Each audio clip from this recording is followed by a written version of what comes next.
ఇల్లు కట్టువారు నిషేధించిన రాయి మూలకు తలరాయి ఆయెను. అందరికీ నమస్కారం. బైబిల్లో కొన్ని వచనాలుంటాయి, మనందరికీ బాగా తెలుసు. కాని వాటి లోతైన అర్థం గురించి మనం చాలాసార్లు ఆలోచించం. అలాంటి ఒక అద్భుతమైన ప్రవచనం యెషయా 9:6. ఈరోజు రాబోయే మెస్సియాకి ఇవ్వబడిన ఆ పేర్ల వెనుక ఉన్న అసలు కథేంటో, దాని రహస్యాన్ని ఛేదిద్దాం. సో ఇదే ఆ వచనం. మన విశ్లేషణకు మూలం ఇదే. ఒకసారి చూడండి, ఒక శిశువు పుడతాడు, ఒక కుమారుడు ఇవ్వబడతాడు, రాజ్యం ఆయన భుజం మీద ఉంటుంది. అంతేకాదు, ఆయనకు కొన్ని అద్భుతమైన పేర్లు పెట్టబడతాయట. ఇప్పుడు ఆ పేర్ల వెనుక ఉన్న శక్తి ఏంటి, వాటి అసలు అర్థమేంటో ఒక్కొక్కటిగా చూద్దాం. సరే, ఇక్కడే మనందరికీ ఒక పెద్ద ప్రశ్నొస్తుంది. పరాక్రమముగల దేవుడు, నిత్యుడగు తండ్రి, ఇలాంటి పేర్లు వినగానే చాలామంది ఏమనుకుంటారంటే మెస్సీ అనే దేవుడు అని. కాని అది నిజమేనా? లేఖనాలు అసలు ఏం చెబుతున్నాయి? పదండి, దీన్ని కొంచెం లోతుగా చూద్దాం. ఓకే, దీన్నర్థం చేసుకోడానికి మనం ముందుగా ఆ వచనంలో ఉన్న ఒక చిన్న కాని చాలా ముఖ్యమైన మాట మీద దృష్టి పెట్టాలి. ఎందుకంటే కొన్నిసార్లు ఒకే ఒక చిన్న పదం మొత్తం అర్థాన్నే మార్చేస్తుంది. ఇక్కడ ఈ రెండు విషయాల మధ్య తేడాన్ని జాగ్రత్తగా గమనించండి.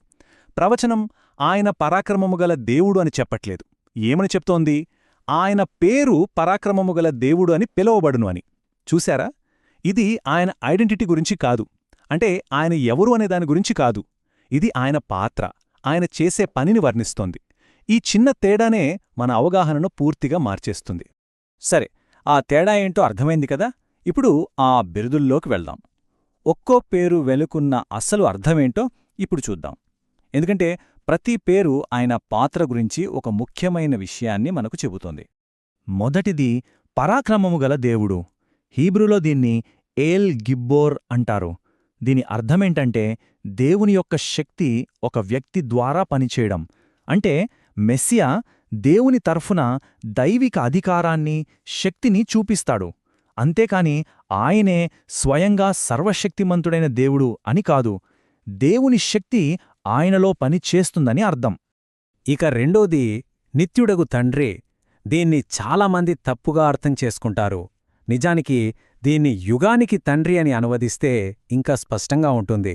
దీని అర్థం ఆయన సృష్టికర్త అయిన తండ్రి అని కాదు.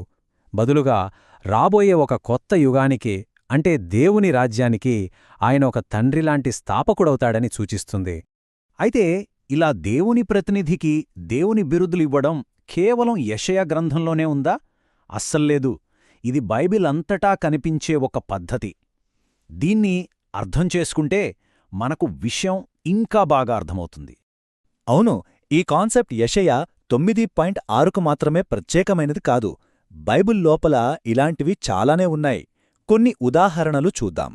ఉదాహరణకు మోషేని చూడండి. దేవుడు ఫరోతో "నువ్వు అతనికి దేవునిగా ఉంటావు" అన్నాడు. అలాగే దేవదూతలు, వాళ్ళు దేవుని పక్షాన మాట్లాడినప్పుడు వాళ్లనే దేవునిగా సంబోధించారు.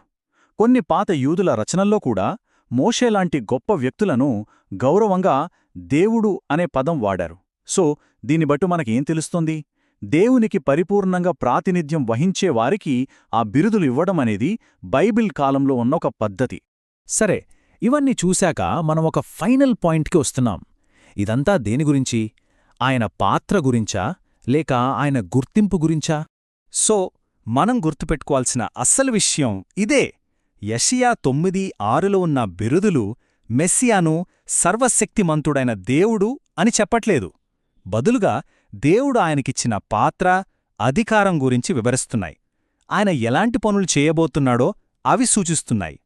ఇంకోలా చెప్పాలంటే ఆ పేర్లన్నీ కూడా దేవుని పరిపూర్ణ ప్రతినిధిగా ఆయన ఎలాంటి లక్షణాలను కలిగి ఉంటాడో, ఎలాంటి పనులను చేస్తాడో వివరిస్తున్నాయి. సో ఇక్కడ విషయం ఆయన ఐడెంటిటీ కాదు, ఆయన ఫంక్షన్. ఆయన ఎవరు అనేదానికన్నా ఆయన ఏం చేస్తాడు అనేదానిపై ఈ ప్రవచనం ఎక్కువ దృష్టి పెడుతుంది. ఈ విశ్లేషణను ఒక ప్రశ్నతో ముగిద్దాం.